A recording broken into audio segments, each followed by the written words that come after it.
भारत में सबसे बड़ा घोटाला है सांस्कृतिक घोटाला।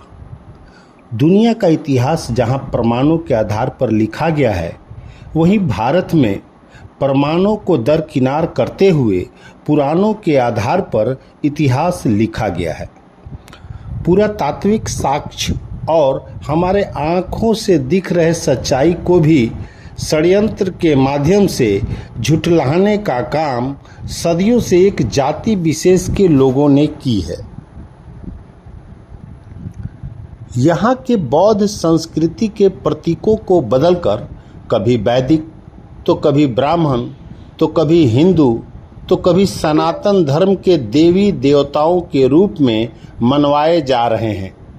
इसी कड़ी में बिहार से सटे झारखंड के चतरा जिले के इटखोरी प्रखंड में मिले बौद्ध स्तूपों को धूर्तों ने कोटेश्वर नाथ का मंदिर बना सारेआम पूजन करवा रहे हैं, जबकि पुरातत्व विभाग ने परिसर में शिलालेख के माध्यम से स्पष्ट किया है कि यह एक बौद्ध स्तूप है, जिस पर भगवान बुद्ध के 1004 लघु और 4 बड़ी प्रतिमाएं उत्कीर्ण की गई हैं। गौतम बुद्ध ने बुद्धत्व प्राप्ति के पूर्व यहाँ साधना की थी। उसी क्रम में उनकी मौसी प्रजापति गौतमी उन्हें घर लौट चलने के लिए मनाने आई थी। जब तथागत बुद्ध ने लौटने से इनकार किया तो मौसी ने कहा कि इटखोरी, जिसका पाली भाषा में अर्थ होता है, अब हमने बुद्ध को खो दिया। इसी घटना के चलते इस जगह का नाम इटखोरी पड़ा और कालांतर में यह इटखोरी अपभ्रंश होकर इटखोरी हो गया है। इस स्थल का उल्लेख कई बौद्ध ग्रंथों में भी मिलता है। पाल वंश के राजा महेंद्र पाल प्रथम ने प्रतिमा निर्माण का काम आरंभ किया था। महेंद्र पाल बंगाल के शासक थे, जिनके अधीन मगध भी आता था।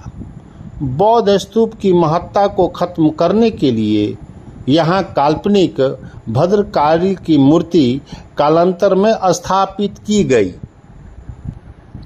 यह परिसर 158 एकड़ भूमि में अवस्थित है।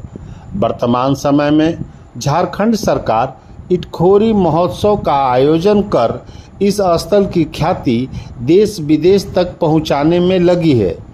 से आकर्षित होकर यहाँ रुके समाधि, ये हम लोग है। अच्छा, कौन साल की ये चीज है? हम लोग ये जानते हैं पाल वंश के समय का होगा। पाल वंश के समय में होगा। हाँ। अच्छा, पाल वंश के समय में किस राजा का बनवाया हुआ है? वो तो पाल वंश राजा थे। अच्छा, पाल वंश के राजा थे। कौन शादी में? 10वीं 11वीं सदी में इसका निर्माण कराया गया है। ये नहीं, खुदाई विभाग बनाएगा। हम ये अच्छा, खुदाई विभाग ने कोई शिलापट यहाँ पे नहीं है पुरातत्ववेत्ता का? वो बना हुआ मैया जी के सामने वहाँ दिखा गया है। यहाँ की दुकान अच्छा डालिएगा, लगता है। हाँ। मैया जी के सामने जो है ना, यहाँ के बारे में पूरा विस्तार लिखा गया कि कहाँ पे क्या है, माता का क्या प्रधानता है, सिंह का क्या प्रधानता है, नंदी का क्या प्रधानता है, कुटेश्वर नाथ का क्या प्रधानता है, ऊपर जटाधारी। वहीं इस क्षेत्र के पूर्व सांसद भुवनेश्वर प्रसाद मेहता बतलाते, आज से 15-20 साल पहले माँ भद्रकाली का छोटा मंदिर था। मंदिर का विकास हुआ है, हमें कोई इतराज नहीं। वहाँ डेवलप किया है सारे कुछ, इसमें बहुत अच्छी बात है। लेकिन उस समय माँ भद्रकाली का एक मंदिर था। अब बाकी पूरा उसके उत्तर तरफ 10-15 जगह महात्मा बुद्ध का स्तूप था। बड़े बड़े शिलालेख लगे हुए स्तंभ थे। वो लगभग सब समाप्त कर दिया गया। असल में 15-20 साल से मैं गया नहीं। 15-20 साल के बाद भी 3 महीना 4 महीना पहले मैं गया था वहाँ पर। हमारी पत्नी आग्रह के थे जाएंगे हम भद्रकाली। चलो चले गए तो हमने वो लोग पूजा वूजा करने में चला गया पीछे घूमने की बहुत था। देखा तो मुझे ताज्जुब हुआ। और जब ये लोग पूजा करते वहाँ पर चला गया जहाँ महात्मा बुद्ध का स्तूप है पूरा, उसमें 1000 से ज़्यादा महात्मा बुद्ध का लगा हुआ है। और उसमें सामने लिखा है बाबा कोटेश्वर और बीच में छोटा सा ब्रेक दिया हुआ है बुद्ध स्थित। ये बहुत खराब लगा। हम कोई धर्म के विरोधी नहीं है, हिंदू धर्म के भी विरोधी नहीं है। वैसे माँ काली और मैं शिव का भक्त हूँ। मैं देवकाठी पूजा नहीं करता हूँ, लेकिन मन से जरूर दोनों का याद करता हूँ।